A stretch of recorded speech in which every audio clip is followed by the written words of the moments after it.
अहो पवार बाई, मी नवीन देवघर बनवून घेतले, या की बघायला. काल सगळ्या गलीमधल्या बाया म्हणल्या एवढं चांगलं कुठंच नाही. हा.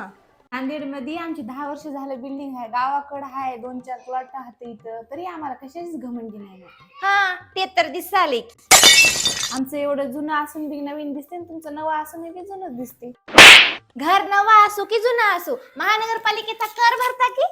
याईनं 2-4 वर्षापासून भरला की नाही मला काही पता नाही.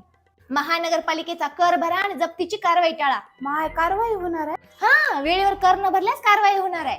अहो, नांदेड वाघाळा शहर महानगरपालिका आणि जिल्हा विधी सेवा प्राधिकरण यांच्या संयुक्त विद्यमानाने दिनांक 14 डिसेंबर 2024 ला महानगरपालिका मुख्य कार्यालय इथं राष्ट्रीय लोक अदालतीचं आयोजन करण्यात आलेले आहे. हा, मग त्या दिवशी काय होणार आहे? अहो, 14 डिसेंबरला लोक अदालतीमध्ये म्हणजे त्या दिवशी फक्त एका दिवसासाठी आपला मालमत्ता कर, घरपट्टी याच्या थकबाकीवरील शास्तीमध्ये 80% माफी देण्यात येणार आहे. 14 डिसेंबरला लोक अदालतीमध्ये उपस्थित राहून 80% शास्ती योजनेचा लाभ घ्या. मग तर बरं झालं की हो, मी त्या दिवशी वाट लावते आणि कर भरायला. आम्ही तर महानगरपालिकेचा संपूर्ण कर भरता, तुम्ही पण भरा आणि कारवाई टाळा.